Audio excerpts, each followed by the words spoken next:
Alright, so special thanks to this company who was nice enough to send us their heavy-duty heating gun to unbox and show you. You can see here is a photo of it. This is the MJ11 professional heat gun, fast heating, multifunctional, dual temperature. It's 1600 watts. Cord length is 6.56 feet. Little MaxxHeat logo on the top, MaxxHeat logo there, nothing there. And the back is essentially just a reversed color picture of the front. So let's open this up and take a look at it. Ooh, wow, shiny. So we have, oh, these are like tip accessories. Okay. So you have this one,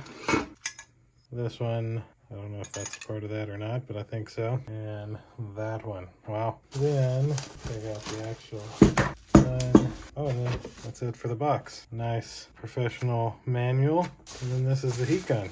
Very good weight to it. You can see manufacturing information there. Date of manufacture 2/11/22. But very, very nice. Nice little switch. That's where your heat will come out. Good sturdy 6.5 foot cable. And then your accessory tips. Very, very nice. So thanks again to MaxxHeat for sending us this heat gun to unbox and show you. Thank you all for watching. We'll see you in the next one. Deuces.